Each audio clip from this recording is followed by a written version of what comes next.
Let's dive into the Otto cycle in this explainer. It's the hidden heartbeat powering your daily commute. Think about this. At 3,000 RPM, a single cylinder completes 25 powerful work strokes every single second. Though patented in 1861, it took Nicholas Otto 15 years to build the very first working model. Everything relies on this relentless four-step loop: intake, compression, expansion, and finally exhaust. First up, intake. The piston drops, sucking a precise mix of air and fuel right in.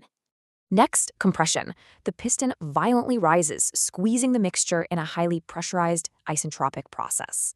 Then, a spark triggers an isochoric process.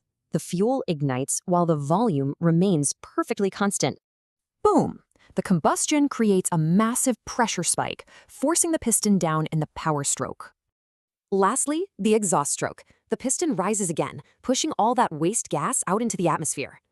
So, the golden rule here? Net mechanical work simply equals heat added minus the heat removed. Which brings us to a critical question. What actually limits an engine's raw efficiency and power? Well, thermodynamics tells us that squeezing out more efficiency demands a much higher compression ratio. But wait, there's a limit. Squeeze too much and the mixture auto-ignites, causing damaging engine knock. To safely bypass those limits, engineers kinda hack the cycle, using extra parts to increase air density. Turbochargers cleverly reuse wasted exhaust to boost efficiency, whereas superchargers actually drain power directly from the crankshaft. And intercoolers, they cool the pressurized intake air, preventing knock and packing in more explosive power. After 150 years of maximizing this mechanical heartbeat, has the Otto cycle finally reached its absolute peak?